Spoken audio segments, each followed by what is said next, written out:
So, where we left off was that the author was teaching us that every idea, or let's say in this case, every concept, has three dimensions. And I'm looking up here because I'm looking at the English only translation of this book on truekabbalah.com. And the author refers to these dimensions as the depth, the length, and the width. Now, what does that mean practically, right? So, here the author gets into it. The width is the explanation of the concept from all angles with many particulars, and this is like the width of a wide river. So let's just think this out in practical terms. When we're at a table discussing some topic, right? So what we know is that most topics are multifaceted. Think of a diamond, right? Maybe you have a diamond and it's set in a nice golden setting, let's say in the case of a ring, for example, and you can look at it from different angles. So every concept, or most every concept, is multifaceted, meaning it has details and you can examine it from different perspectives. So, for example, let's say that we're talking about health and fitness, and within that category, let's say working out, right? So there are all sorts of facets of that subject. There's weightlifting, there's aerobic exercise, right? And within weightlifting and aerobic exercise, there's all sorts of subcategories and so on, right? And maybe we want to say like healthy living would encompass not just working out, but let's say diet. And what does diet mean exactly? Is it just calorie intake? Is it like clean foods versus So there's like there are all sorts of facets to these discussions, right? And it can be looked at from multiple perspectives. And many times in a table discussion, each of the people at the table engaged in the discussion might bring to light a certain detail or set of details, and that helps us to broaden our understanding of this subject, as opposed to what you would call a narrow minded individual who maybe is only looking at this subject from one perspective or one facet and kind of closing their mind to these other potential perspectives. Um, the reason I'm pausing is because I want to add, obviously, we're talking about the actual perspectives. We're not talking about like pure imagination or something like that. That's not really even a facet of the subject. So hopefully that goes without saying, but just in case, I'll inject that comment there. So that's the width. Let me rephrase. That's the dimension of width, right? So whenever we're discussing some concept, we can look at the different angles or facets of that concept to try to broaden our understanding of that concept. Okay, so to tie it back to the theme of this book, which is to deepen our personal relationship with God and get to know Him better, um, there are many perspectives that we might take in that. So, for example, one thing we can do is look at how He brings creation into being from nothing. That's like the subject of this book. Another perspective is, let's look at the dimension of what He wants from us. Like sometimes people focus more on the legal aspect, right? Let's look at how the expression of God's oneness in the context of what He says He wants from us and how He wants to engage with His creation. How would that look like, right? So, again, there are many facets to this field, put it to you that way.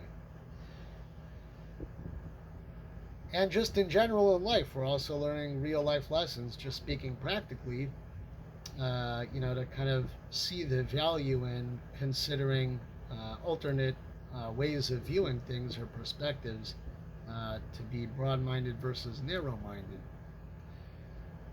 Now, let's continue on. I'm just going to scroll down here. Bear with me. I actually have a touch screen, so maybe I'll make use of that feature here. There we go. That's convenient.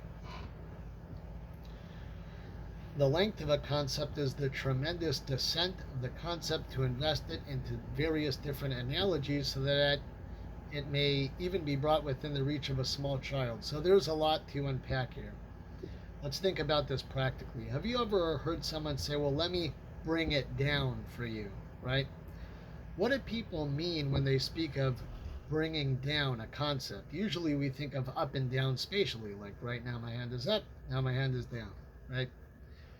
But what we mean practically with regard to concepts is taking a concept, taking an idea, taking something that's kind of hard to relate to, it seems a little abstract, and relating it to something we already understand. So giving the abstract a concrete expression. How? By talking about physical, material things we already have experience with that we can already relate to, and looking at the relationship of different elements in that physical scene as concretely expressing this idea. So, for example, the author, the Mittler Rebbe, is doing this himself right now.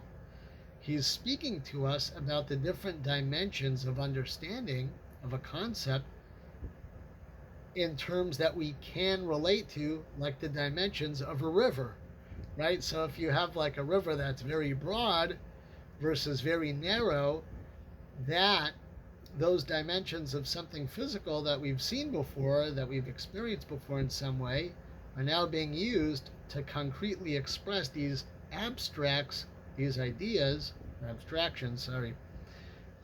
For example, for the dimension of breadth, for example, the dimension of length, right? So broad versus narrow applies to the dimension of width of a river and to, for example, our perspective on a concept. Is it multifaceted? Is it detailed? Or are we just focused on one detail, kind of myopically, or one facet? When it comes to length, we can look at our ability to take something that's abstract and explain it very concretely. For example, I'm sure you're familiar with the old analogy, fable, whatever it is. You have like a racetrack, and you have it's called what, the tortoise and the hare. There we go. You have a little turtle over there, you have a little rabbit, and they're at the start line on the racetrack. The person puts the flag down and says, let's go, right? Let's try to get to the finish line. And the rabbit is super fast, the turtle is super slow. So like halfway there, the rabbit figures the turtle is never going to beat me, and I'll just take out a hammock and a lemonade and relax over here a little bit. He falls asleep. The turtle's like, I don't know, 99% of the way there, just kind of chugging along, one step at a time. At that point, the rabbit wakes up. He sees the turtle about to pass the finish line. He realizes it's a game over. There's nothing, no matter how fast he's going to hop, he's going to lose, right? And then the turtle just wins the race. And the moral of the story, meaning the abstract that you seek to communicate through that analogy or series of analogies, is slow and steady wins the race. What does that mean practically? Well, one of the ways it's conventionally explained is that if you have two people, and let's say one person has more, they're just born with more ability, meaning let's say maybe more brain development, speaking practically for some area, like whether it's languages, and maybe it's the language they're studying in school, or analytic ability, and maybe it's the subject of math or whatever. Someone who consistently develops that area of their brain through work over time, if it is the case that the first person does not invest comparable work and build a comparable number and type of neural connections, potentially the second person can outperform the first person. And the goal of the analogy is to try to motivate people to work really hard to develop skill in whatever area they value. Doesn't matter, it could be math, it could be language, whatever. Like, don't be put off if your starting point is whatever. That's not as relevant as how much work you're willing to invest to develop skill in that area over time, on the underlying assumption that it's possible to do so. And there's a great book I'd recommend out there by Dr. Carolyn Dweck. I forgot the name. I think it might be called Growth Mindset.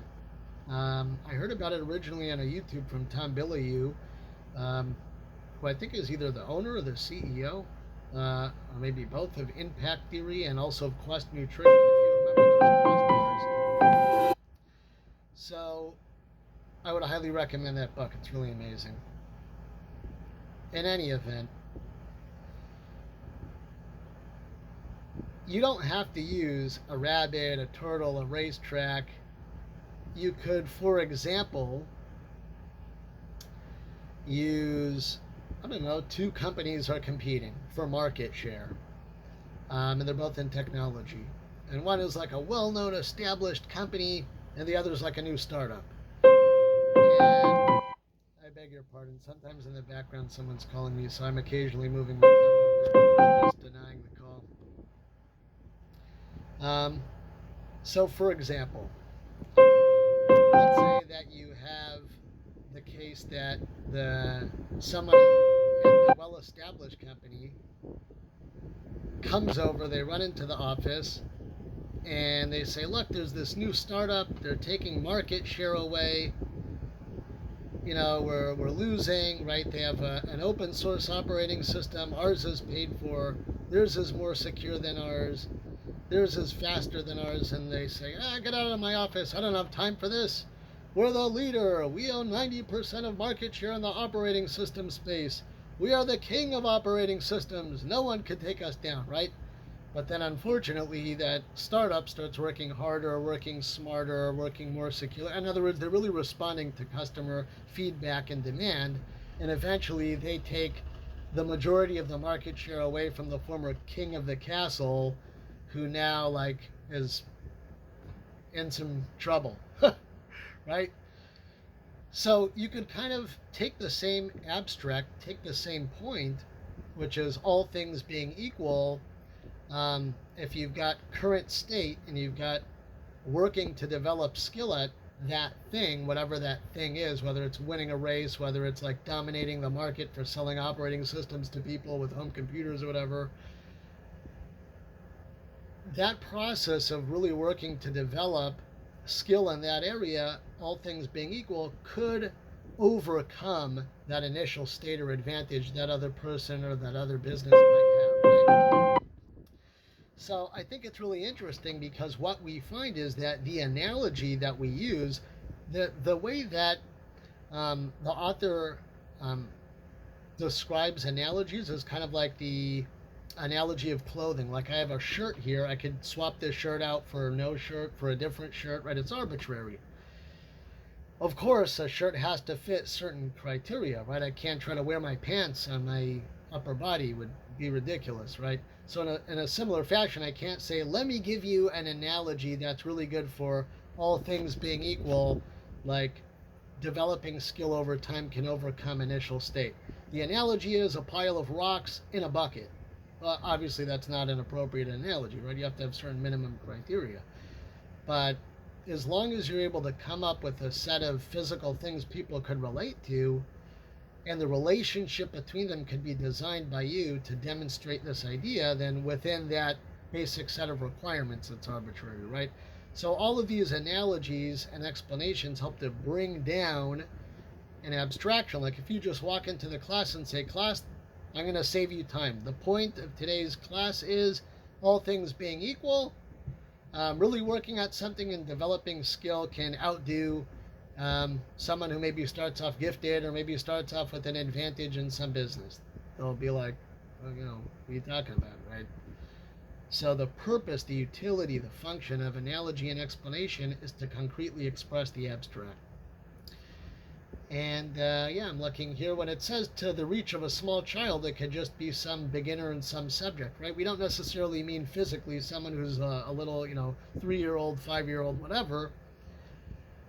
We mean a newbie in some subject. That's like us. Here, the Mittler Rebbe is our teacher, and we're his students, right? So we're new to this subject, and we benefit from these analogies and explanations that he's teaching us. And this is, again, kind of like a long river, meaning a process of teaching analogies that concretely express an abstract outside of the abstract state. So we're kind of moving away from abstract and moving towards concrete. So consider that a sort of conceptual journey or movement kind of occurring in our mind, versus a very short river, meaning just kind of like a short distance where the teacher might explain a concept in a way that's kind of abstract and we still feel it's kind of like out there conceptually and it's still a little bit hard to relate to, and we need them to bring it down for us. Thank you for joining. In the next video, we'll cover depth.